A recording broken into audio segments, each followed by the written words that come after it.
Dear friends, I'm delighted to open this Gender Champions meeting, and I'm glad this edition is action-oriented on operational subjects because true progress can only be made when there are clear goals and when performances are monitored through smart KPIs. Indeed, for me, data is crucial because if we manage to assess the state of gender equality and show the progress using data, then we'll be able to gain momentum and make a real change because you cannot improve what you cannot measure, right? Through the WFC, we are lucky to have a unique and major tool that is simple and readable at the same time, which is the Gender Charter. It's the first of its kind in Africa, and it really sets a simple and straightforward framework that allows monitoring progress on a yearly basis with the intention to set up a barometer in the short term. And above all, this gender charter aims to mobilize the CEOs. And as we all know, in order to improve the female representation at all levels of the company, the voluntary commitment at the highest level is clearly required. And in parallel to the efforts to increase the signature of the charter everywhere across African nations, I think now it is time to move on to monitoring the implementation of this gender charter. So I believe it's really necessary that all local partners of the WFC are able to follow up the advancement of the charter in all its components. I mean, equity in recruitment, equal pay, gender diverse management and executive committee, and gender diverse board of administration. Now, beyond the gender charter, we must have a multidimensional approach. In my opinion, I mean, in all the countries that you represent today, and in order to improve the representation of women in the corporate world, you must be able to address other aspects. And here I'd like to share with you and to mention at least two of them, two more aspects. First, the gender biases, because here we realize that we still need to tackle the unconscious biases and deconstruct stereotypes because that too hinders the progress of women. And here, let me share with you what we have done in WeForShe, the network that represents WFC in Morocco. This year, WeForShe launched a special campaign with the broadcasting of 4 videos where we showcased several types of biased situations. And there were actually light and funny videos on a very serious subject, of course. And we succeeded in reaching out the civil society, not only the corporate world, and that too is important. We obviously received a lot of comments, some of which were negative, but we didn't mind. I mean, it just further proved that it made an impact. The second aspect is sponsorship. And here, as I already mentioned during the last Africa CEO Forum, we really need to learn how to approach sponsors as women. Again, a sponsor is someone who will open his address book to you, who will commit to accompany you in the long term for the development of your career. And as we have seen, women have 3 times as many mentors, but only half as many sponsors. So that's something we need to address. And we can start by sponsoring each other. You know, in our network, WeForShe, we already amplify each other. So we should amplify other women and not be afraid of doing so, because at some point, it always comes back to you, sometimes in an even more powerful way. So when you amplify others, you amplify yourself. And in WeForShe, we have created a Sisterhood Commission with a series of workshops, making it part of our DNA from the start. And last but not least, I strongly believe that we, as women leaders who have succeeded to some extent, must give a helping hand to women who really need it. And here in Morocco, we have expanded our vocation to include a more socially responsible pillar, which is to allow the greatest number of Moroccan women to benefit from our skills, our expertise, our network, and especially among less privileged population. We meet amazing women, who sometimes just need a push, who need to trust themselves, who need to be given the opportunity to carry out their projects. So, on this note, I hope you have a fruitful meeting that will help us make gender equality not a mainstream issue, but the stream. And thank you. Good morning, good afternoon, good evening, everyone. Greetings from Nairobi. I'm Shiko Kimeria, the Quartz Africa editor, and I'll be your moderator for the session. I'm really looking forward to today's panel, and I have a wonderful lineup of panelists. So today's topic is gender diversity and how to make it an explicit business priority. And I think we have a great lineup, so looking forward to the discussion. And thank you everyone for joining, and also to our organizers and our sponsors. The panelists will start off with Eva Rosa Santos, who's a HR specialist, and she's the founder and CEO of Women's Leadership in Angola. Next, we have Olatoyosi Adekoya. She's the Deputy Director and Head of Talent Management at the African Finance Corporation.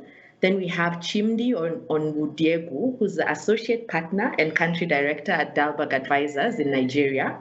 And finally, we have Greg Martin. He's the Managing Director, Diageo Africa Partner and Emerging Markets. So welcome to my wonderful panelists.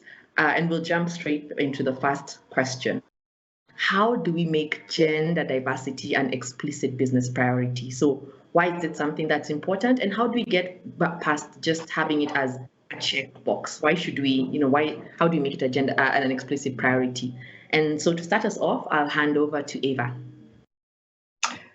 Hi, Shi. Hi, everyone. It's a pleasure to be here and talking about this topic so important for all of us, not just bringing awareness about diversity, about gender, about how can we make the difference in the business, because that's what we are talking, how to make the difference, how to bring this important topic, and we say diversity, inclusion, equity, but what that means to the organization, what that means in fact when we take bold actions, what that means to the organization in order to have his business a priority and bringing this awareness, but not just awareness, because sometimes we talk too much and we do not do. And what I'd like to also say is that we have to do more, and we have to make that clear why we are doing it and what means for us doing it. So we are talking about having bold actions, bold decisions, what that means. What, as a CEO, can I do in my organization to bring this as a priority for my business? And why is important? And have clarity, communication inside the organization. Secondly, how can I support and leverage these women in the organization? Why is important? Okay, I would say because it's women, just because it's in the topic of the agenda, saying that women make the difference and bring more, well, it's the numbers that say this, that bring more adding value. But it's not just this what I'm saying. What I'm saying is, for us women, are we prepared to have this responsibility? Do we want to have this responsibility? Which are the factors that slow us in having this responsibility? And I can share some of them. Probably having too much work at the office, too much work at home, too much work taking care of the kids, too much work taking care of the family. So no support. And it's terrible when you do not have support, because we cannot do everything alone. We need to have a very good background and having this support. So bringing also the sense of please stop the imposter syndrome as, oh, I cannot do it. Oh, it's too difficult. Oh, I cannot have this leadership role because I'm not yet prepared. If your organization wants you to have a more leadership role, he's going to support you. So embrace that. Don't be afraid. And if you are afraid, go forward. It's okay, because it's a safe space. And that is important, the organization bring that safe space, safe space. And take care of yourself. I loved our starting the conversation. We are talking about this topic, well-care, having time for ourselves, having time to take care of ourselves, because we are not machines. We also have to stop. We have to understand. And when we are okay, that means we are going to bring much more for our families, for ourselves, and for our organization, because we can have that extra value and be more committed. And just to finalize, believe in yourself. And is this what we want to achieve in women leadership in Angola? Is programs that enable women to develop their own growth with coaching, with mentoring. Because sometimes we say, oh, I do not know why I'm not achieving that. Probably you just need some support to be there. Because the business, at the end of the day, the organizations, they want to achieve the goals, right? Because this is our priority. We want to achieve the goals. So how can we have women in more leadership roles? That is my challenge for the organizations, because you have not just say, you have to do it.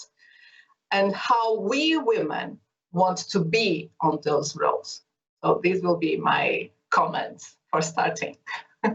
Wonderful. Thank you so much. And this is a great segue to Olatoyosi, given your years of expertise in talent management. So how do we bring women on board? How do we get women in? How do we make sure that this is not just something where, we say we are interested in bringing in women, but how do we get and retain women? Thank you so much for this opportunity. And Siku, thank you. And thank you to Martin, Chimdindu, and Eva. Eva, I love the points that you made about ownership. That was the summary for me, because as women, you also really need to desire to be in that leadership place. You need to desire to have a seat at the table. So you can't just leave everything in the hands of the organization or your CEO or your HR person. And it speaks to how we as women need to constantly develop ourselves. So thank you for that. From my own point, I've once shared this story before, and it's all about how we make policies that ensure that we're able to attract and retain high caliber talent. I once got a job in a fantastic organization, but during the interview, I remember the lady said to me that, you just got married. I hope you're not planning to have children. And I said, really? I'm going to have children. I'm not doing anything to stop it. And we ended the conversation there. I got the job. And incidentally, the day I received the offer letter was the day I found out I was pregnant. So excitedly, I said to her, oh, thank you for the job, but I found out that I'm pregnant. But guess what? I can do everything. I can walk on water and all of that. And she says, oh, no, you won't be able to work for us. And I thought it was a joke, but eventually she retracted the offer. And for me, that was a turning point in my life. I at that point, I decided I was going to become an advocate for women, because I believe that women have so much to offer. So what am I trying to say? In your organizations, it starts from the policies.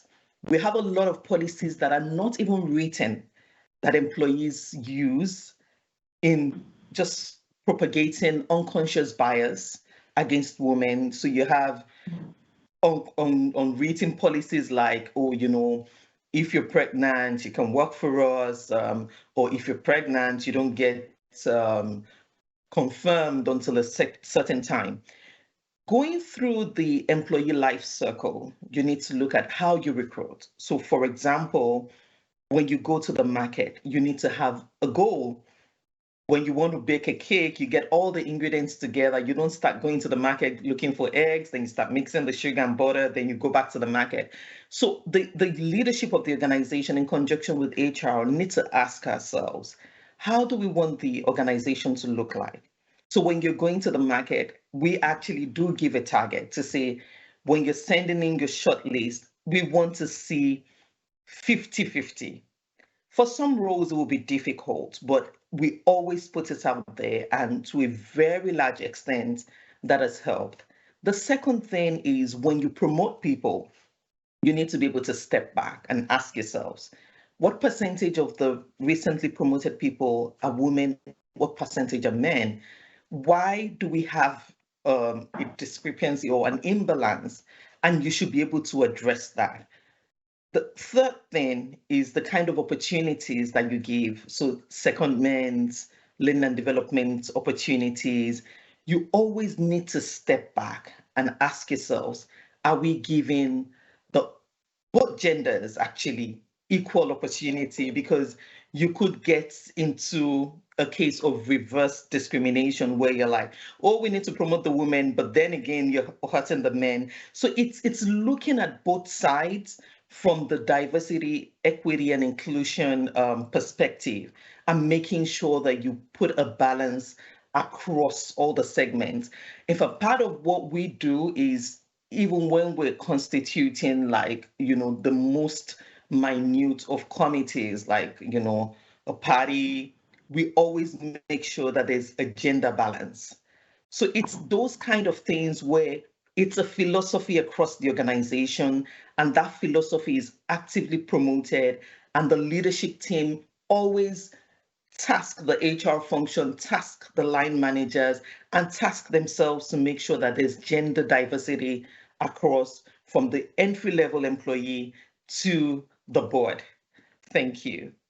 Thank you, Olatoyosi. Now, Chimdi, over to you. I know you have a wealth of experience working on gender projects, and so I want to hear from you more about why it's important. What numbers or what studies are we seeing that show the importance, not just for women of bringing them on board, but for society in general? Thank you, and great to be on this panel with everybody. Good morning, everyone, or afternoon, depending on where you are. So that's a great question. I think one thing is about people talking about gender diversity, and it just seems very removed from the reality, right? But if we look at the impact, it affects us on several levels. So there is the macro level where it affects us, the economy. Then there is the more micro level in terms of the organizations and even the families and the society makeup. If we look at the economy, some studies just looking at Africa alone have shown that improving gender diversity, so making it balanced, would add a GDP of over 10% in Africa alone. Considering the lack of resources on the continent, imagine what 10% adding GDP of 10% can do to our economy, right? Then you look at organizations as well. Several studies have shown the impact in productivity of having more women in place, especially because of the diversity of ideas and the role women play. And so just seeing things from different angles. And then finally, when you look at a more micro level in society and families, you find out that when the women have high economic earning power, then that also affects the children, right? The education of the children, the family. You've even had very granular studies showing that if you're given cash transfers, is often better to give it to the woman versus the man, right? Because that has a greater impact on the families. So if you actually look across all tiers, from the macro level to the micro level, it shows the importance of why we need to make gender diversity an explicit business priority. And so it's not just about organizations thinking about, what does this mean for my organization, but then thinking about what does this mean on a macro level. And this typically would have to start with CEO commitments. I think one of the things we see is that employee diversity is put as a checklist either for the HR group or if you have a diversity unit, rather than having CEO commitments. And that needs to cascade down and then diagnose what are the different points, because when we think about gender diversity, oftentimes we think about employees, but there are different ways to think about your gender diversity. It could even be who are the vendors or suppliers that your organization interacts with, right? And how do you make that vendor supplier group more gender diverse, right? So there are different ways to think about these things. But particularly as you think about retention and advancement of women, I think that's the most tricky part. You often see that it's not, there is still some difficulty, but it's not as difficult in terms of bringing women into entry points or entry positions. But as they then begin to progress, that's when you begin to see the dropout levels. But I know we're going to be going into that in the next few minutes as well. Thank you, Chimdi. And now over to Greg. And I think what you said, Chimdi, is actually a great point to transition. You talked about moving just beyond not just the company itself having these ideals, but looking at supplier, distributor network. So Greg, I know Agir is one of the companies that has a good reputation in terms of putting gender diversity as something that's very important. And what I want to hear about from you is how you've moved it beyond being just something that's the DNA of the company, but also affecting the larger distribution and other supplier networks that the company interacts with. Absolutely, Chico. And yeah, thanks for having me today. Good morning, good afternoon, good evening to everybody. I think some amazing points have been made so far, and I think just to build on that, actually, as you say, Chico, within Agir as a business, actually, we very much see the tone from the top as being something essential, and the goals that you set out as a business. So we've been very overt in the fact that we have 6 ESG priorities within Agir by 2030, and one of those is to champion inclusion and diversity. Okay, so not only does that mean that you set out some specific goals, but it's also, that you let that culture cascade through the business as well. Okay, so one of the points that Ola mentioned earlier on is, that tone from the top is absolutely essential. And I think that, one way that Agir sort of externalizes the voice here, so not just having those internal metrics within the business and approach within the business, is first of all through our portrayal of women and gender in general through some of our marketing campaigns. Okay, so the way that our brands show up in the eyes of our consumers. Also, we have, the nature of my business is to work through partners and stakeholders. So that can be suppliers, it can be distributors, it can also be governments as well. So for example, we were with a delegation from the DRC yesterday who were very proud to talk about some of the diversity goals and achievements that they have seen so far in the government in DRC in senior leadership positions. I think another thing that we try to do within Agir is take that voice to the trade, to the market. So for example, we've coordinated what we call the Agir Bar Academy with women only events.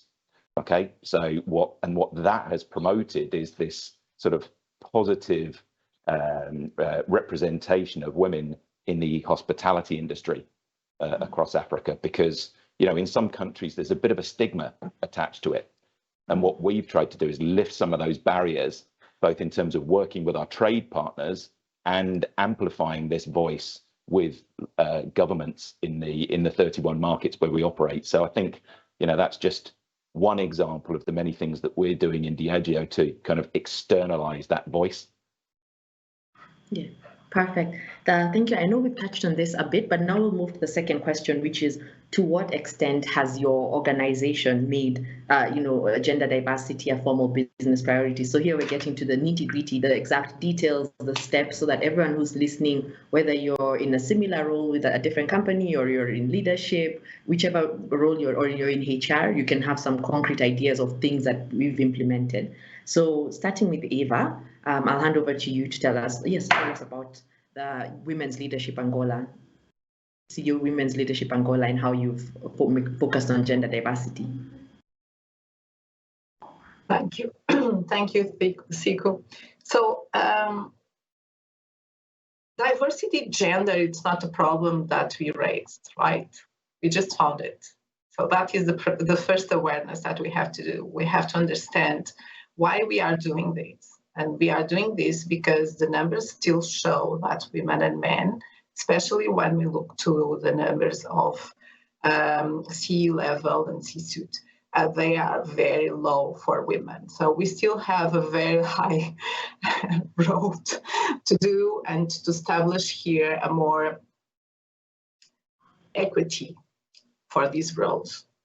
So if we start from that point, it's needed to have all the steps in order to first have the men with us, because we live in a world of women and men.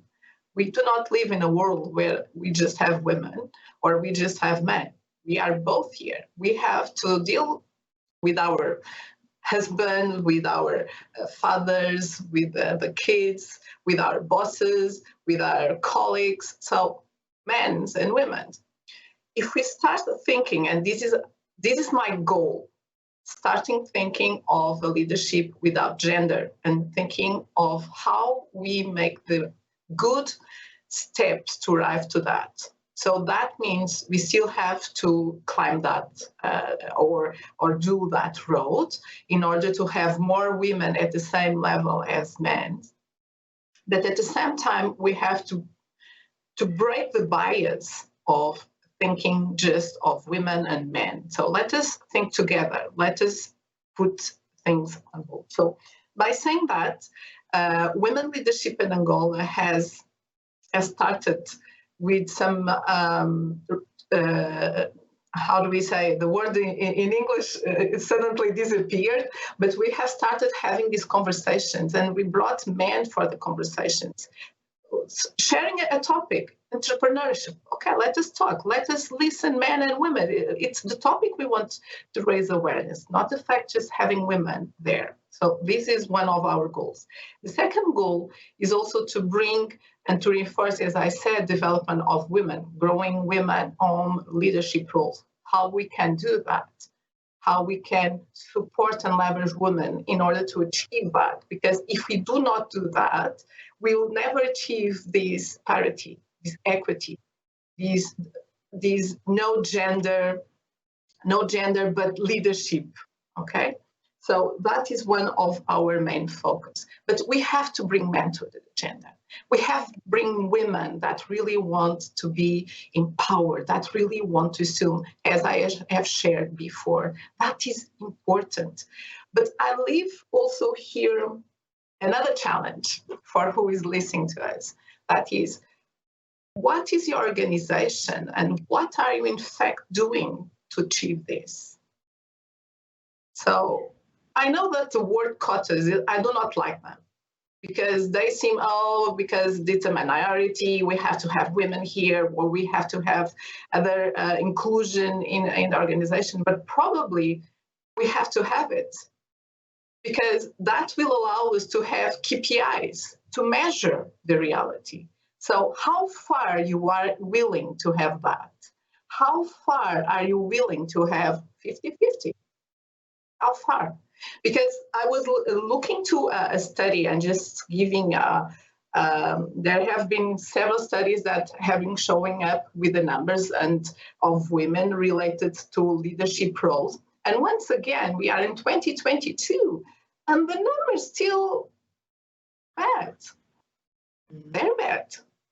So on UA, we had, for the European Commission, we had a report saying that as women, we were, and I was just looking here, not to say, 31.5% of board women are women, of board members are women, and 8% of board chairs are women.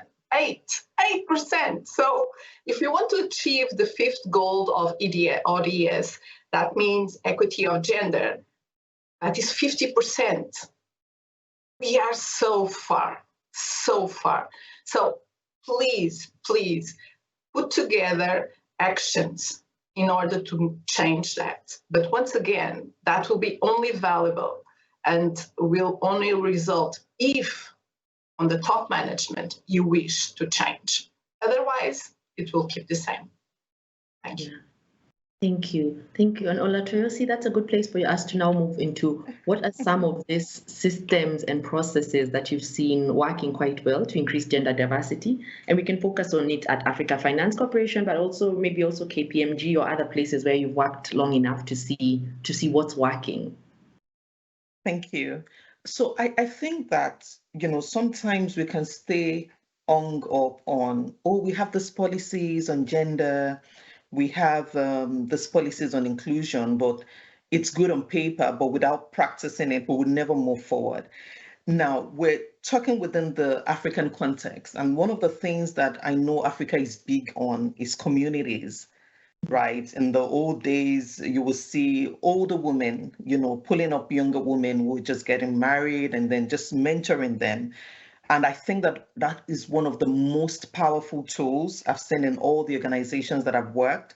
I remember when I was in KPMG and everybody aspired to be a partner, and we did have partners who were female, but in your mind, you're asking yourself, will I ever get to where this amazing women are?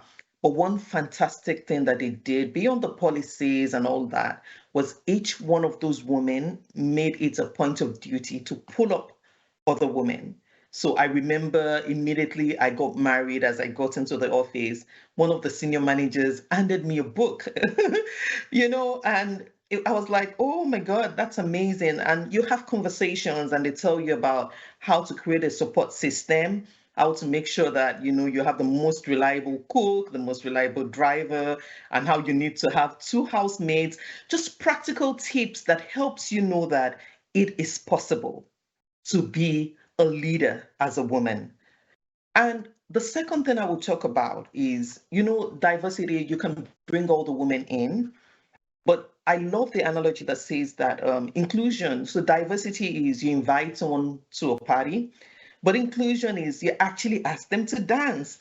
So if we want to promote diversity in our African organizations, we need to be flexible.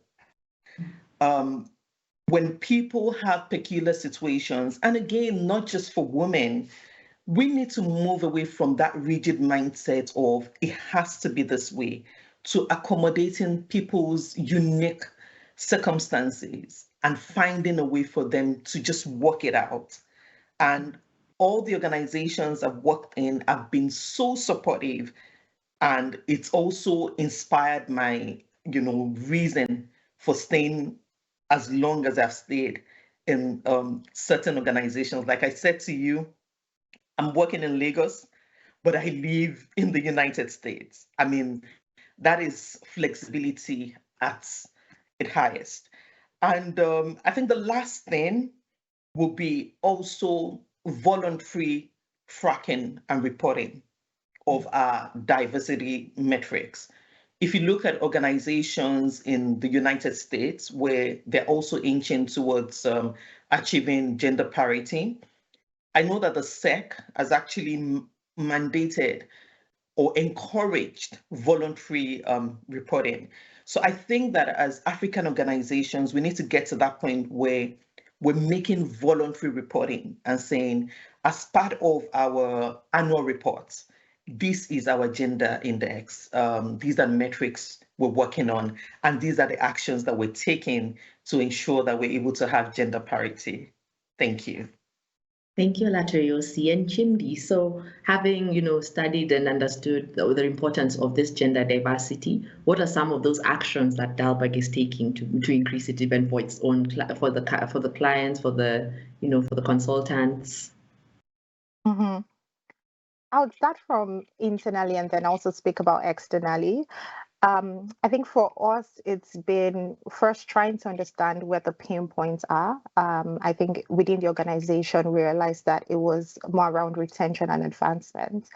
And so we started looking across all of this. What do we need to be doing? One, in terms of the policies we're putting in place. Second, in terms of the organizational culture that we're fostering. Third, in terms of professional development for women within the organizations to advance. And then finally, just realizing that the organization is still located within a context, right? So how do we think about the social norms? So in terms of policies, we started putting in place goals and objectives where we're tracking different things, right? So how do we track women at different levels, from entry level to middle management to senior management and onto the partnership? And that has led to different initiatives. So in one of our regions, there was an initiative where they were saying they were not going to recruit an associate partner that was male until we got an associate partner that was female, primarily because all the associate partners and partners in that region were male. And so there was a need to make an active decision. Right. And that can be very difficult because you get candidates that are male and, are able to do the job and are up to the task, but you then need to say, no, we're going to hold on. And so that was an active decision. And I would say that the region right now has so many associate partners and that paid off eventually. Right. But it was a cost at the time because we needed people, but we needed to say, how do you stop this for now? Something else we've done in terms of like the policy level is also putting in anonymous complaints channels so that people can put in complaints around things they're facing without feeling the need of backlash, which can be very important for women within the workplace. Right, there are several microaggressions women face. Sometimes are very subtle, and then when they complain, they can feel targeted. So how do you ensure that those complaint channels enable women to feel comfortable? Looking at organizational culture, we're looking at how do women feel supported within the workplace, right? So some of the things we're seeing was just the lack of understanding sometimes from peers, but also from clients and stakeholders. So one of the things we started doing years ago was an allyship training, where we're training the men on how to be allies to women. I think the most significant of this were men sharing how they became more perceptive around women when we're facing stakeholders and clients, and things that stakeholders and clients are doing and stakeholders' reactions to female colleagues, and becoming more conscious of that. And there have actually been situations where male colleagues have had to step aside and talk to a client or talk to a stakeholder on behalf of a female colleague, right? Just because of the allyship training and just understanding the subconscious things that take place sometimes. In terms of professional development, we've been looking at how do you develop skills and support. Something we started recently in one of our regions was coaching for new mothers when they get back to the workplace. And this is from, a former consultant, someone who used to be at the firm. She left and she started this coaching program. And the key tenets of the program are, one, how do you ensure that when women come back to the workplace, they feel supported enough, both in terms of how do you manage being a mother and your work, right? There are just some things around the skills and tips on how to manage that. There's stuff around a skill set. How do you even become more efficient at what you're doing? And this is coming from somebody who's been there, right? And so there is this coaching for new mothers and supporting them to give them these tips, the skills. There's also a mentorship program where we're trying to ensure, and this is not just like women mentors, but also male mentors, but ensuring that women get access to that. And finally, in terms of social norms, just trying to understand again that we're made up of not just the organization, but our personal lives. So at the beginning, typically at the beginning of engagements, we share what our professional development goals are, what we want to get out of the engagement. But we also started sharing what our personal situation looks like, what are the hours that works for us. I have 2 children under the age of 5, and I don't have any support at home, right? So sharing those kind of contexts before 9 o'clock, I'm taking my kids to school, I can't respond to emails. So those kind of things actually help to situate somebody within that context. And that's an example of something we've done on that social norms as well. Thank you, Chimdi. So now, Greg, over to you, and I'll put you on the spot a bit. So I think one of the interesting things we have to discuss is privilege and how you can use privilege that you have to create a more diverse workplace. So as a white man in this space, I'd love to hear from you. I'd love to hear from you. How are you able to use the power that you have, the power that you have to make the workplace a more equitable place for people who might not have the same privileges? Yeah, brilliant, Chiku, and thanks for putting me on the spot. But I guess that's why I'm here.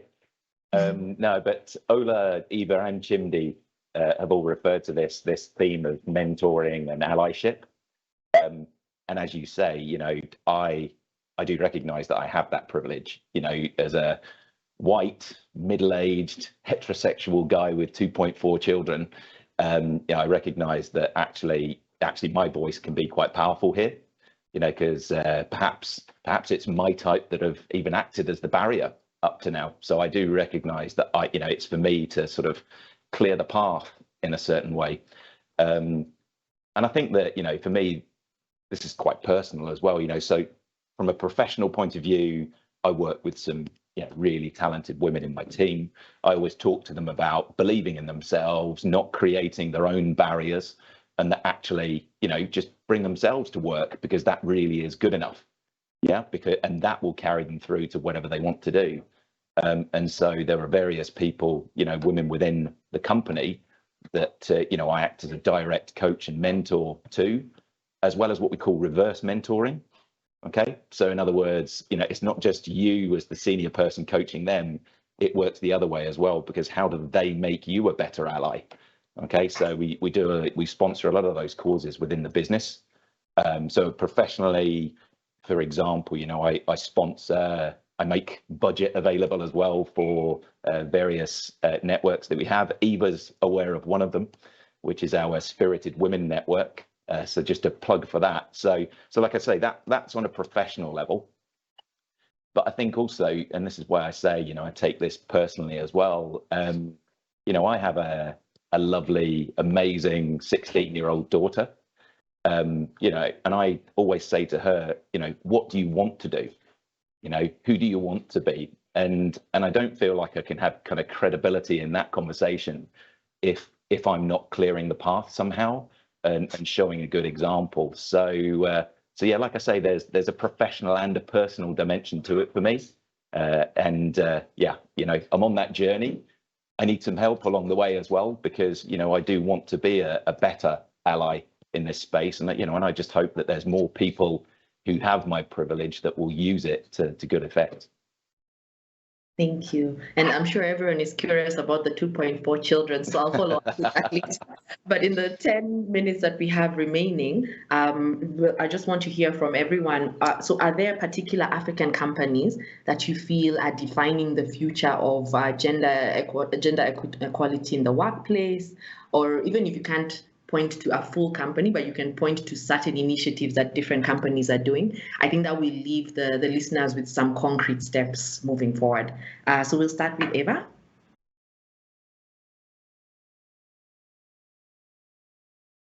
I'd like to tell about Standard Bank Angola and Standard Bank Group, because we have amazing initiatives about gender diversity and bringing this topic to light. Of course, we still have to continue to do that, because this is a continuing process. It's not just something that you do today and tomorrow, okay, we stop doing. So I'd like to highlight that. I had the opportunity to work and be a part of some process related to women, diversity, gender. And for me, it's amazing when a company has that spirit. But I'm suspicious, of course.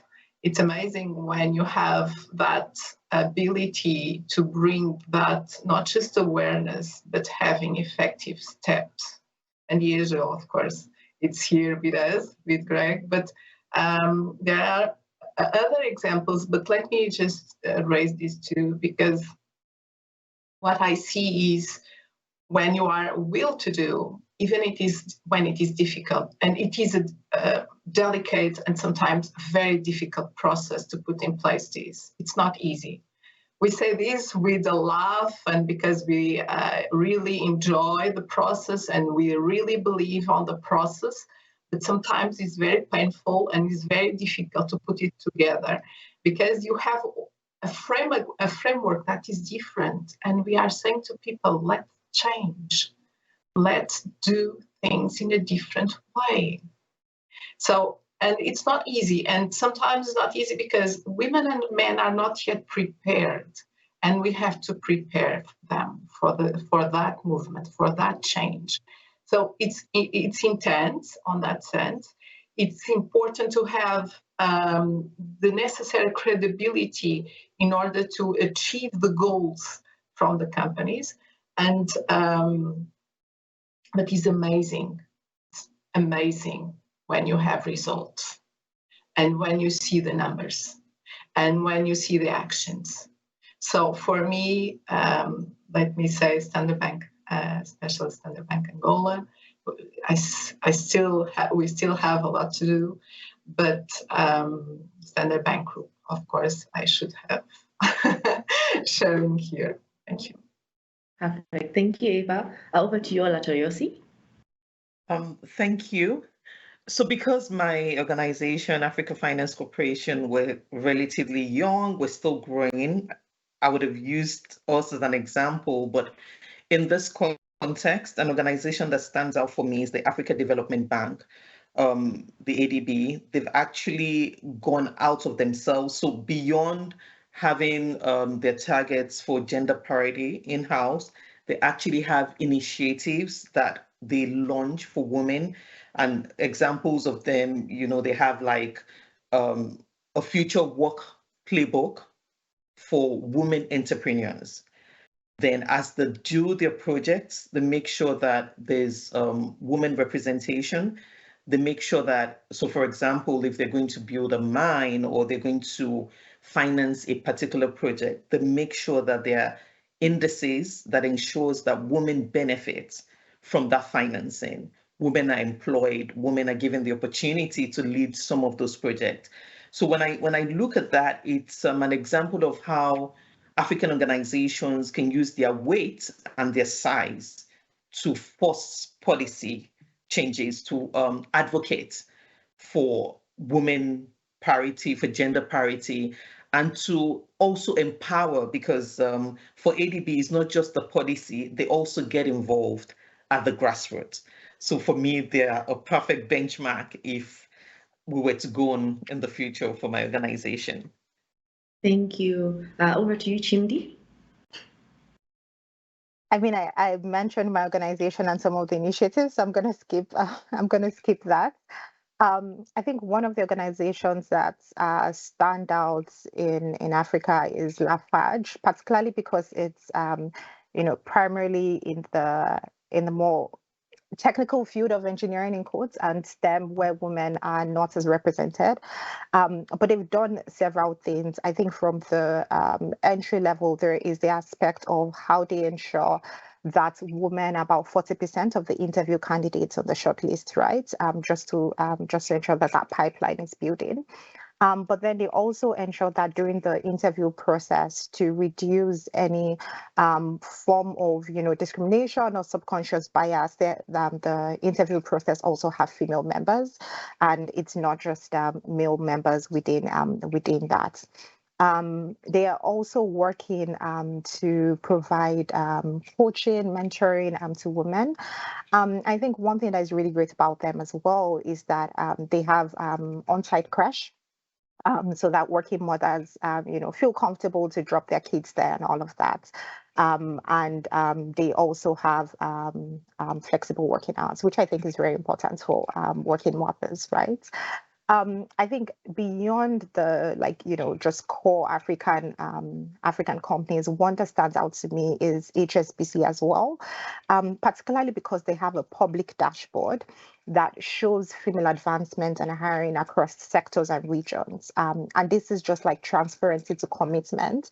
And when things are that transparent, it makes you even more accountable for things that you've committed to, and people can actually go and say, okay, these are the number of women at this percentage of women at this type of position. This is how it looks like across regions, and that makes you actively work on that. So I find that also really, really impressive. Thank you. And now, Greg. I'm obviously going to do a plug for Diageo here. But I'm actually really proud of some of the work that we've done. We've got more than 50% of our senior exec roles, board level roles, significantly more than 50% actually are women. Okay, and that shows up in a performance dividend. I think we've got some great policies such as our family leave policy, which again, it's not just on on a woman to stay at home and take care of children, actually we now have the males that work for Diageo who can take 6 months leave. So incredibly progressive policies. But I think the point I would make here is that actually we don't need to single anybody out. If you were going to reduce carbon emissions, for example, you talk about doing that across your value chain. And I think that actually this is the sum of all parts. If we can get this message out to all of the companies there, whether it's suppliers that you interact with in your businesses or the consumers of your brands, actually, if you're coming across with the right message there, actually, I think we all have a big part to play. So there's a plug for Diageo and a plug for the kind of general topic as well. Thank you. Thank you all so much. I know we're out of time, but I welcome you to also join the next session. And I thank all the panelists, and I believe this has been a really interesting and engaging discussion. So I welcome you to join the next session, which is about women who are thriving in male-dominated spaces. So these are really female champions. So let's keep on with this exciting discussion. Thank you again. Thank you. It was a pleasure. It was a pleasure. Bye-bye. Bye.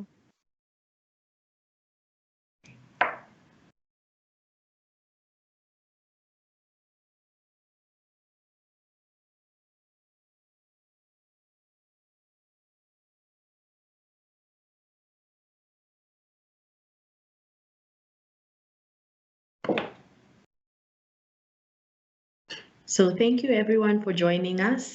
Good morning, good afternoon, good evening, wherever everyone is. Bonjour, bonjour à tous. I'm Shiko Kimeria. I'm in Nairobi, and I'm the Africa editor at Quartz, and I'm very excited for today's discussion. So we have a wonderful lineup. I think we have everyone here. If all the panelists can just turn on their video, then we'll be able to engage easier. So starting us off, we have, and today's session is on women who are actually champions, gender champions, and these are women who are thriving in male-dominated spaces.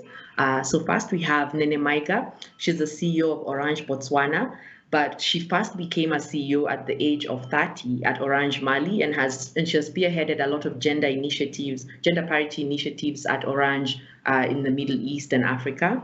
Next we have Ololade Shilon. She's the head of privacy policy at Meta for Africa, Middle East, and Turkey. And she's shaping and informing Meta's privacy-first approach as it helps bring the metaverse to life. And she's a human rights lawyer by training. Then we have Dr. Yasmina Feshkea. She's a board member at Remed Group, which is a family-owned business in Algeria, in the energy sector in Algeria. And she's also the shareholder of, and she's also the CEO of Feshkea Laboratory, which is a medical and biological analysis laboratory. But first, before we get there, I'll hand over to Valerie Name, who will introduce the session before we get back to the panelists. So thank you. Oh, Valerie, you're muted. No? Yes. Hello. Hello. Hello, ladies. Hello, everyone. Hello. Thank you. I might have a bit of a problem with my internet. It's not settled and it's raining a little bit. So don't be surprised and stay online. I will just come back on if it happens. So good morning, ladies. It's my pleasure to be here and to meet you all. You look all so different, very beautiful. The pictures could not do well to your beauties. So warm welcome once more. Where will I start? I don't even know. I have so much to say, and I'm very excited to see you all and have you all. So the session today is Voices of Gender Champion, and our workshop later on will be on male-dominated sector. I am Valerie Name. And before I start, I would like to just give you a bit of an intro, how it all started. I've been involved in, what will I say, with Africa CEO Forum for many years. I was chanced to be at the first ever edition back in 2012. In Geneva, and I remember there were about 500 people, and we were 3 women, only 3 women. And I remember complaining to Mo Ibrahim, why do they only have 3 women in the room? Where are the rest of women? You know, I was less than 30, just relocating back to Africa. I was so shocked. And then I remember Ami promising that, you know what, if you guys could lead it, we will create a platform for women, and therefore you will be engaging those women. And 10 years down the line, a few months ago in Abidjan, I'm happy to say that, you know, there were, I don't know if all of you were there, we had about 1,800 participants for the Africa CEO Forum, and about 300 for the Women for Change platform. And in the midst of that Women for Change, I think that we had about 100 women entrepreneurs who are actually industrialists. So I'm very pleased to take the floor today and say that I am Valerie Name. I'm from Cameroon. I own the only firm in Cameroon that trade Forex, and I'm very happy to say that today I can role model for the next generation, because growing up, I never knew that a woman can have this, can have this license, but it's doable, it's possible. I also recently launched a business platform called Invicte. And Invicte, it's all about women champions, women captains of industry across Africa and beyond, who are doing great things and yet are not acknowledged, nowhere to be found, and nobody talks about them. So the role of Invicte as a platform is to work hand in hand with WFC to actually provide a base for WFC to identify those women who don't understand that being successful alone is not enough. Being successful is for a purpose. Like Michelle Obama would put it, you know, success is only meaningful if you are actually impacting the life of others. So if our African champions are nowhere to be found because, you know, they feel that digital is not for them, they feel that they are not millennials, therefore they cannot use social media, you know, therefore we are missing out. We are missing out because the future generation cannot identify to those women who are not which they cannot find. So they only found, you know, other women to identify as role model. So what we do also with Invicte is also, after we've identified those women, to actually go and look for investors who are willing to invest into those women because they understand the opportunity in Africa. So we look for those investors and we say, okay, woman, you're already very successful, but you are successful in your country. However, you could be successful regionally or even beyond. So this is what I do. And I'm happy to be here today to learn, share, and grow with you all, ladies. Before I end this short intro, I would like to share some numbers with you, because everything that is based on numbers are facts and not emotional. Women are often tagged to be very emotional. Therefore, they think that the world can, you know, just be run by emotion. But we need facts. I'll share a few facts with you. The world is made out of 49% of women. 50% of women in Africa, and 62% of those women produce goods for the economy.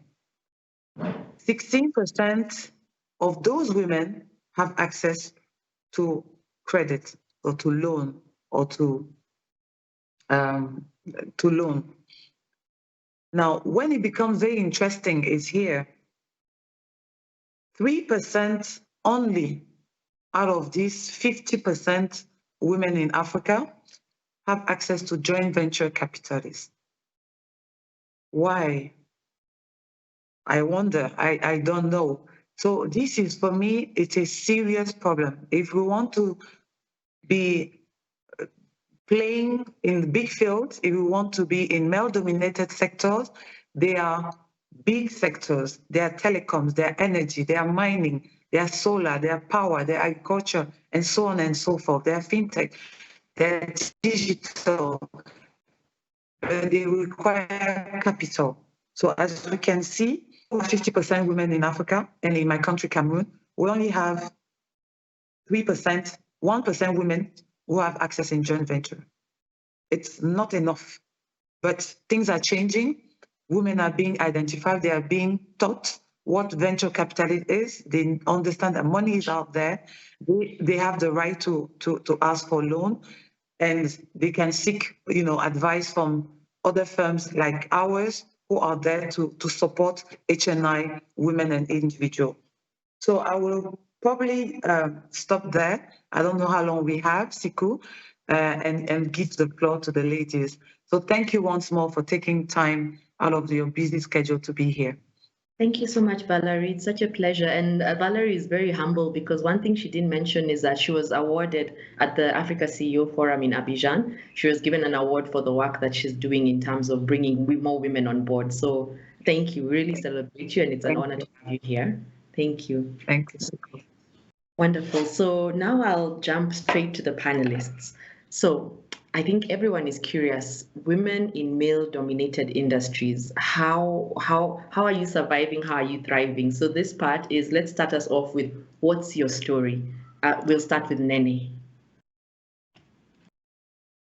Hello, everyone. It's a great honor to be here with you today. About my story, well, I'd say in a few short words, I grew up in different countries in Africa. One of them, Cameroon, even though I'm from Mali. So it's it's always a pleasure to see fellow Cameroonians around the table. I started my career as a finance professional. Then I decided that I actually wanted to explore something different. And something different for me was markets, like the markets you have in all corners of Africa. So I went and worked in distribution. And funny enough, it seems to me that as you enjoy your work, as you deliver on results, like people enjoy working with you, good things come your way. And sometimes you don't even understand when you're starting out, you don't even understand how the process of how it works. But it did work in, I would say, organic way. So at 30, I became the CEO of Orange Money Mali with over 4 million customers at the time. I was a major driver for financial inclusion in the country. And after that, I was promoted as Chief of Staff to the CEO of Orange Middle East and Africa. And for the past year, I've been CEO of Orange Botswana. And maybe if there were a few lessons to share, which are more interesting, that specifically what happened in my life is, don't wait until you know everything before you go for a job. There's so much excitement, so much learning from daring to do something different, something you're not prepared for. I think that's where you get the most growth in your career. The other thing is, when people tell you, I'm blind to gender, it's a lie. I don't mean it's a lie. I mean, it's actually counterproductive. Because the reality is, as a woman, you bear children, or not. You may choose not to. But as a woman in an African country, you're expected to have social duties, etc., etc. So being blind to those cultural and social elements is actually not helping you out. What is helping you out is including them in the way we work together, in the way we live together. So gender blindness for me is not a quality. The other thing is really, for me, measurement. In organizations, the tone at the top is crucial. When the leadership at the top says we want more women, we believe that women can do it, then it cascades down in the organization. But if you want to have concrete programs that actually change the situation, you need to measure. Measure the facts, but also measure the perception. Because if you believe you're doing everything right, but your customers, your targets, the women, feel like they're being discriminated against, then something is missing somewhere, and you need to address this. Addressing perception is key. We are all sensitive, we all perceive things beyond what is said, and it's very important to measure, to track, and to go forward. Good intentions only bring us so far. And all along my career, it's always funny when you have men that have very good intentions, but sometimes land a bit off the mark because they cannot know everything. And it's normal, and it's really normal. And the message I want to share, which is a message that is also very dear to my heart, is that this is not a zero-sum game. When you say you want to promote women, you're actually not wanting to promote women because they're women, but because you believe that talent is equally spread and that actually we are losing out by not being an inclusive work environment. And you realize that by clarifying the rules for promotions, the rules for mobility, what you value in your organization, you're helping out not only women, you're helping out men. By having a workplace that actually considers people as whole human beings with families, parents, social mores, you're actually making the workplace better for everyone. And it's something we have seen with a lot of the initiatives we undertook to promote women, that actually it ended up helping out everyone. This is not a zero-sum game. This is something extremely positive, both for men and women. Thank you so much, Nene. So now over to you, Ololade. So metaverse, very futuristic. You're here, you're building the future and you're in this global senior role. So I'm sure people want to know, what's your story? Tell us your story. Thank you very much. So yes, of course I work for Meta. It's not global, say. I cover the Africa, Middle East, and Turkey, so I lead that region. My story is a very multifaceted one. So I, of course, I'm in industry now, which is Meta, but my background has straddled academia and human rights advocacy and activism. And of course, I'm also a lawyer by training. Of course, all of these environments are kind of different, and so that has shaped really where I am today. So, like I said, it's multifaceted, but also my story is, it's intersectional in the sense of my experiences have been shaped not only by the fact that I'm a woman, but also other aspects of who I am, right? Because I'm African or I'm Black, or all those other facets also have a role to play in my experiences in the workplace. But let me move back to go back to birth. So I was actually born in a male-dominated environment, right? So I'm an only girl, and I have three brothers. I'm the third of four kids. And in many ways, this meant that at a tender age, I was very conscious of being treated differently because I was female. And this is not necessarily because of my family per se, but it's really about when I left that cocoon and I was out there, I sort of realized, okay, I'm different because I'm a female, and it took me quite a while to understand that and to be able to sort of get my head around it. Of course, the one thing that I would say was discriminatory growing up was the fact that I always had to complain that I always got the smallest portion of food. Even though, of course, I had the smallest capacity, but that was for me like a real issue. Anyways, I think so that upbringing meant that I became very sensitive to being treated differently. It wasn't a conscious thing, but it just grew out of me, and that can be both positive and negative. Positive because you spot that literally from a mile off. And it helps you say, okay, so what am I going to do here? Do I need to sort of work hard to prove myself, or what do I need to do? Or do I need to just say, okay, take whatever that person says with a pinch of salt, just because they have this, biases and stereotypes. But it can also be negative because then you're over-focused on that, and you always are sort of trying to prove, yourself, which can be really, really exhausting. Anyway, that said, I wanted to just flag two things that I find very interesting and also, in a way, problematic. The one is this concept of women having it all. And for me, it's first of all to understand where the concept comes from in the first place. Nobody talks about men having it all. So why do we talk about having it all when it comes to women? Is it because it's just an inherently sexist, kind of phrase? Because men are the yardstick. So anything outside of men is like, you are trying to sort of measure up. Or is it because we're trying to create a situation where we think that women are always aspiring to achieve or to be on the same field as men, which is not necessarily the case, right? Or is it just because we want to just set the bar high so that women feel like they always have to be, doing more to get where they need to go to? For me personally, having it all really says to me, what do I see as success, right? How do I frame success? For me, it's about, about family, it's about, of course, work, and of course, it's about my faith. And so that is how I frame it. And of course, we must be ready to understand that having it all, success, will mean different things to different people. And I think that's where the problem lies. So if you want to be in the corporate world, and that is what you want to do, that for me is having it all.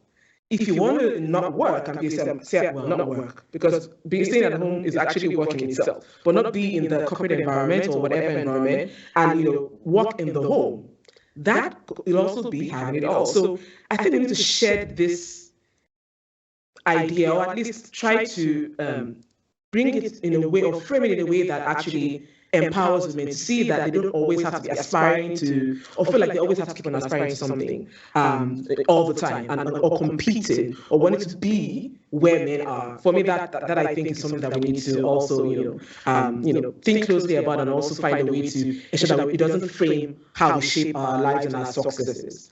And so, for me, what that has meant for me is that I define what success means for me, and I also realize that success is not static.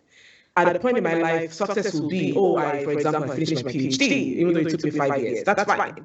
And also the fact that at any given time, I don't think I can find the perfect balance. I'm fine with the fact that at some point in time, I am paying too much attention maybe to family, but other times too much attention to work. Like, for me, it's just making peace with that and feeling comfortable with that. The other thing I wanted to flag was this myth that women are their own worst enemies, right? That women don't support women, which I think, in my experience, has been far from the truth. Of course, I've had mentors that are male, right? But I also, the mentors that I have that are female, the relationship is very, very different, because it comes from a place of really knowing and having shared experiences.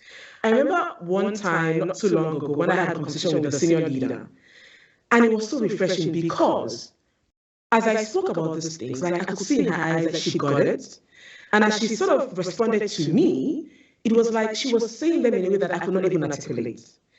So for me, I think it's really, really a myth that we should try and do all we can to dispel, both in terms of what we do, but also in conversations, right? To make sure that people do not take that and sort of, let it sink in and live their lives that way. Because in my experience, currently and previous positions, I think the support I've found from women has just been literally the glue that held it all together.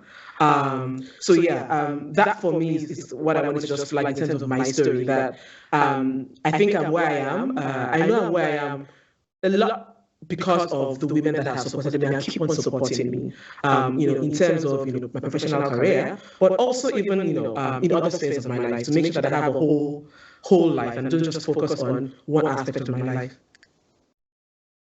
Thank you, Ololadia. It makes me also just reflect and be thankful for the sisterhood I've had in my own life too, personally and professionally. So now over to you, Dr. Yasmina. You've thrived not just in one, but two male-dominated fields. So tell us, what's your story? Oh, you're muted.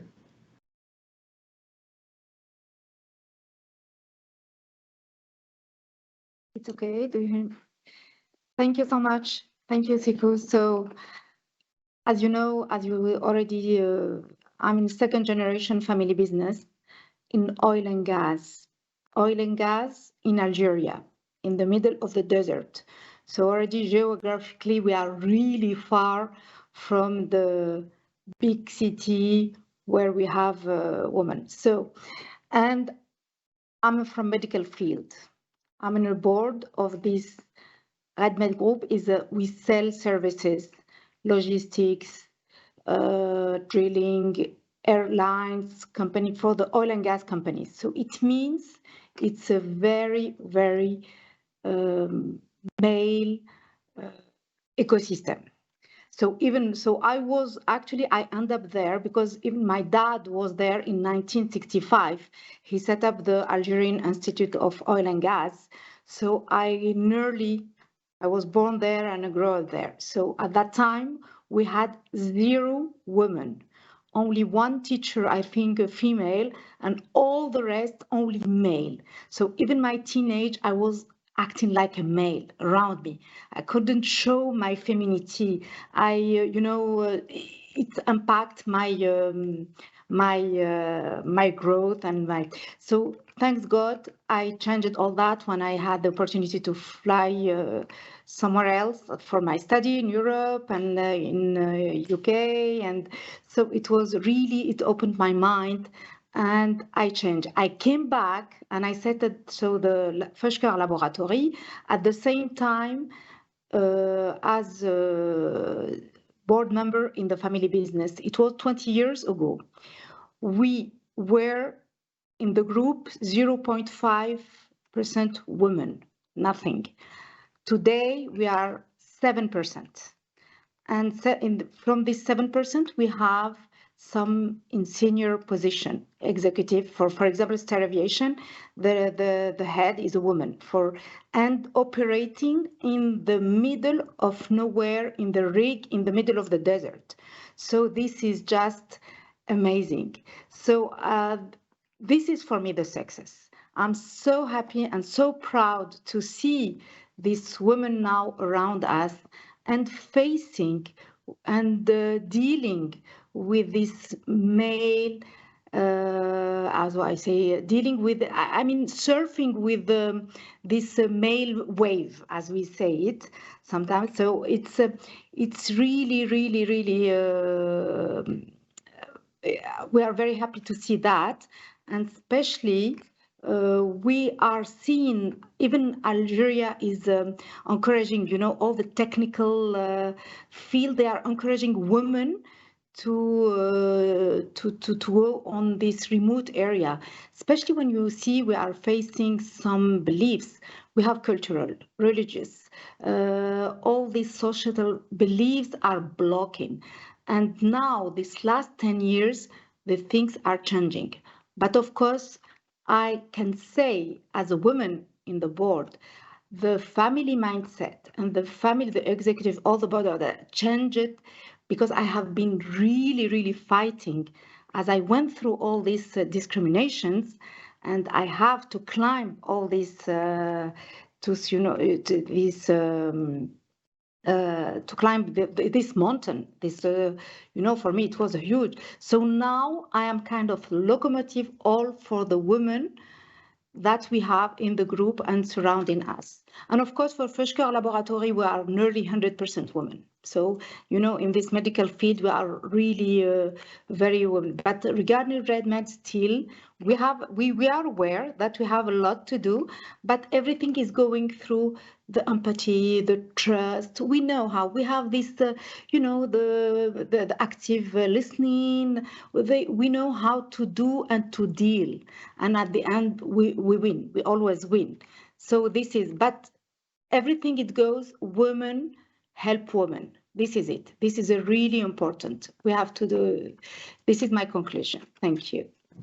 Wonderful. And that's a great point to get us to the second question. So, to whom much is given, much is expected. So the next question is really, how have you been able to use the opportunities and the platforms you have to bring more women in? So to open the doors, to make sure that you're creating more opportunities for other women. So starting with you, Nene. Thank you, Shiko. Well, it started as a bet. Because my former boss, Alunjai, was telling me, I'm fully convinced that women can do it all. Every time I've had women in my team, they have delivered so much, particularly African women, etc., etc. And I was looking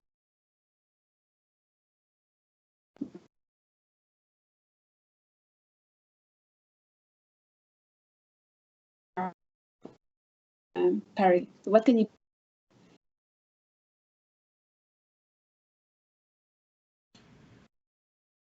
Is anyone having issues with the connection?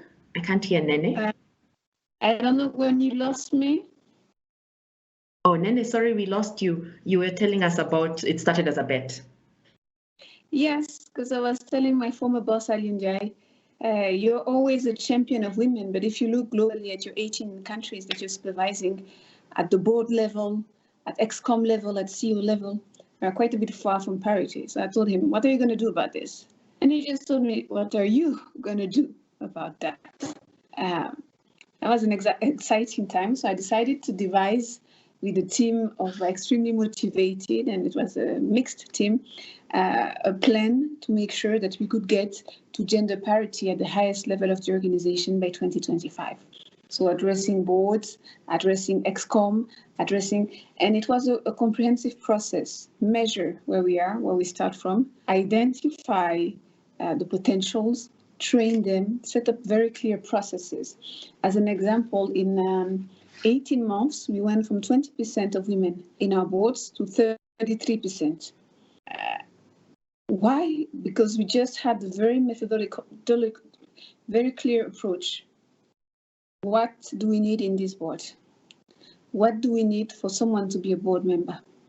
How many women qualify? Then you create a pool and you put in all the women that qualify, right? And then you set up targets and say, okay, depending on what exactly we have in terms of challenges in the particular operation, which women will be more qualified, most have the best fit to help us solve the business issues we have there. And it really happened organically, because actually once you start selecting people on objective business criteria, it's very easy for people to be embarked. And then the question came up, we should train these women.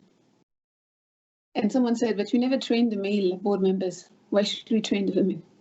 And then we moved on and we said, actually, we need to train everyone. Because that's how it makes sense and that's how it's most efficient for everyone. So that's just an example, but I was also heading a graduate program, and the goal was really to attract talents back to Africa, to our affiliates in Africa. And within that, we were really having a strong focus on women engineers, and making sure that no matter where they have studied, no matter the qualification, we can convince them to come back to Africa and contribute. So for me, that's a very, very important part. And I believe that each of us, we have a duty also to share the process, because particularly for me, in my case, we don't have such a long culture of corporate involvement. I mean, I'm the second generation working in corporate. People sometimes they see the results, but they don't have all that back information about the processes, what matters, how do you move up an organization. And I believe that for all of us women that have gotten there, it's unusual. I think in some few years it won't be unusual again, it would be just super common. But in the meantime, we need to share the processes, what went wrong, what went right. The fact really you don't succeed by yourself. When you go in an organization,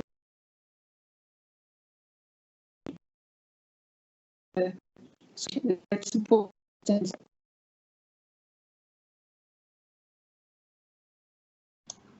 Oh, Nene, sorry, the network went down a bit. If you could just repeat the last phrase. Apologies. I was just saying that when you make progress in an organization, it's never by yourself. It's because you build a coalition of life. It's because you've been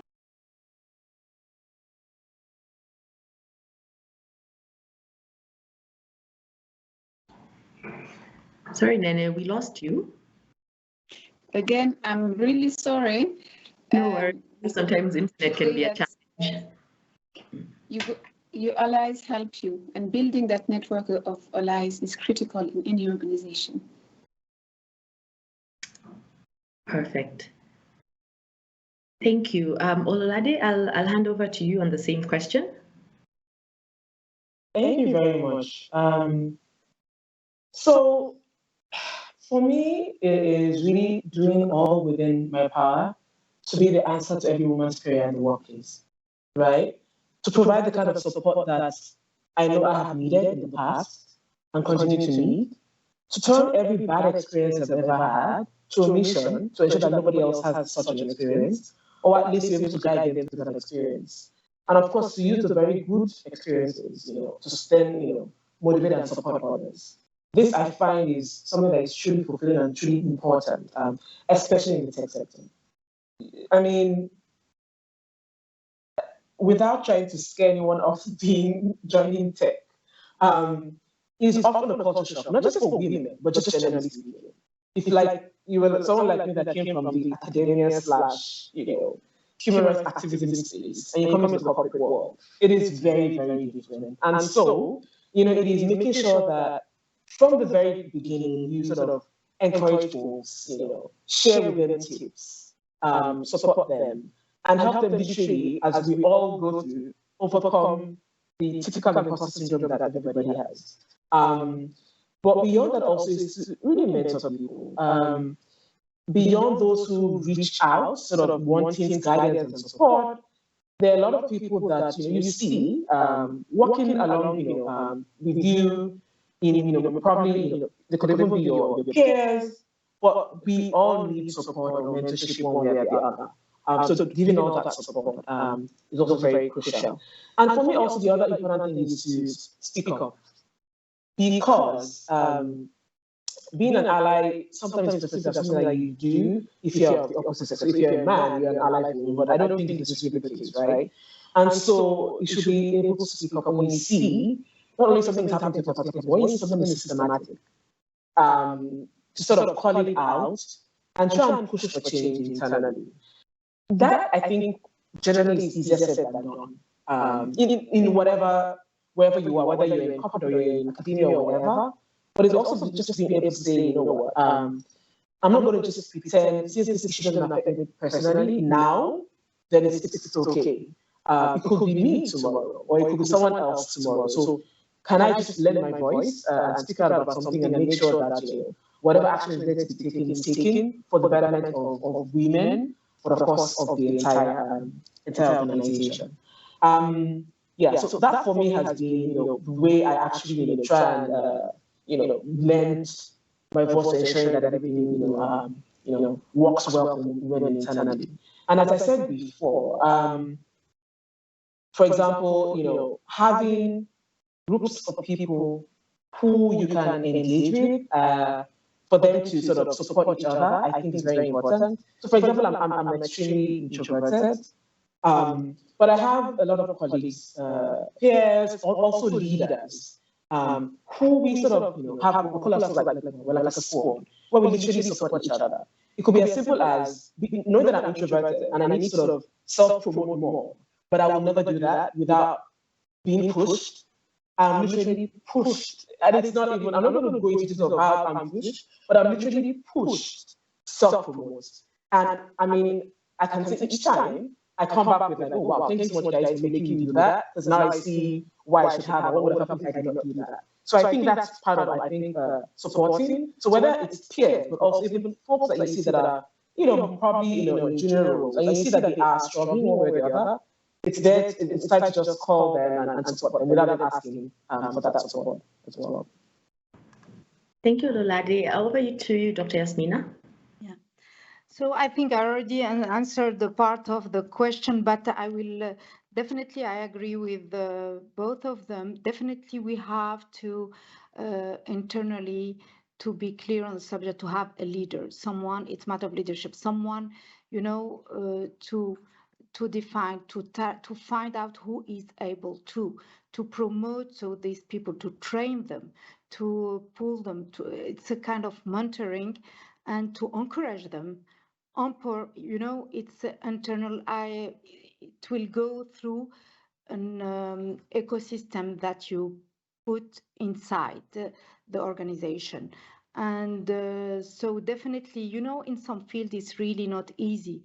Oil and gas, it's not easy at all. It's a very, very male. So we are finally making it. I know we are far away when we see some regarding some percentage in other industries, but definitely we believe that through community action, we definitely we will end up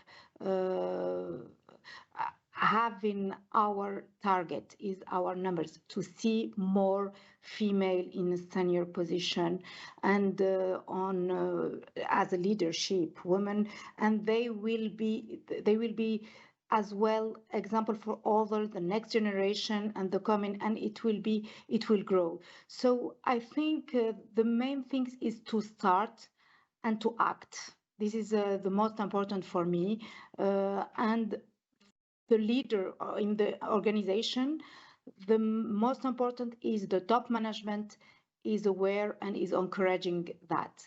Without that, it's really hard. You are facing a wall, but it's not our case. Definitely, we are on the completely the opposite. So I'm really happy, and hopefully we will end up reaching our goals on that. Thank you. So with the just remaining few minutes, I want us to move to the last question. So knowing that our listeners it's a diverse group, including also men and women, and people might be wondering in the positions of power that they are in, how can they be gender champions? So what are some of the concrete, in just a very brief summary, but how would you advise people on how they should support women in the different industries they're in? We might have lost Nene, so we'll start with Ololade. Thank you very much. So for me, I'm going to go back to some of the things I said before. I hope you can hear me. Yeah, okay. First for me is really practicing what you preach, right? Making sure that if you say you're a gender champion, you're actually modeling that in any way, shape, or form, any opportunity that you have. For me, I think that's very, very important because whether you like it or not, people are always watching you and learning from you. And so if you're in a position of leadership and you have the opportunity to advance the cause of women, then that should be your priority, number one. And number two, at any given time, it means that people can always emulate. That's the first thing for me. Secondly, of course, we need to have, and I know that there are a lot of folks, maybe because I'm a lawyer, I'm going to talk about policies, to support the right policies, in the workplace. This will be at the level of the workplace itself, but also like, in terms of, if it's, a law or whatever that's going to affect the entire country or region or at whatever level it is, to support that and make them a reality. Because what we find oftentimes is there's a disconnect between what the law and the policy say and what happens on the ground. So once you have the policies and laws in place, support that happening, be the one that helps make sure that it becomes a reality on the ground through your own little bit. Like it can't be one person can do that, but do your bit to make it actually a reality in the lives of people that you work with or that surround you in the continent. Thank you. And then I think you might be there just via audio, so I'll hand over to you. Thank you, Shiku. Now, I believe that absolutely we need to be role models, but we need really to put our energies in making sure that we build fair workplaces and that we have a good network of sponsors at the highest level that can help make that dream a reality. Thank you. And finally, over to you, Dr. Yasmina. Yeah. So definitely, I totally agree with Nene. She said it has to be on really high level to end up with that, and we have to really put in our mind that the gender champion, if you open your mind, your heart to a new energy in any. You are bringing the innovative and very constructive energy in any workplace or organization. Let's look at on the to finish on the positive vibes. It's bringing something, and we are really not aware about that at the moment, especially in a country like Africa. We have huge potential, and we should really look at it. This feminine African woman. Wonderful, thank you. On that note, I just want to thank all the wonderful African women who've been on this panel and just sharing your beautiful stories and the lessons. And I believe it's been a great session also for the listeners. And also want to thank our organizers and our sponsors. And I encourage everyone to keep on with the rest of the program for the day. So thank you. Thank you all. Thank you so much. Thank you for having us. Thank you so much. Thank you so much, Siku. Thank you. Bye-bye. Thank you. Bye.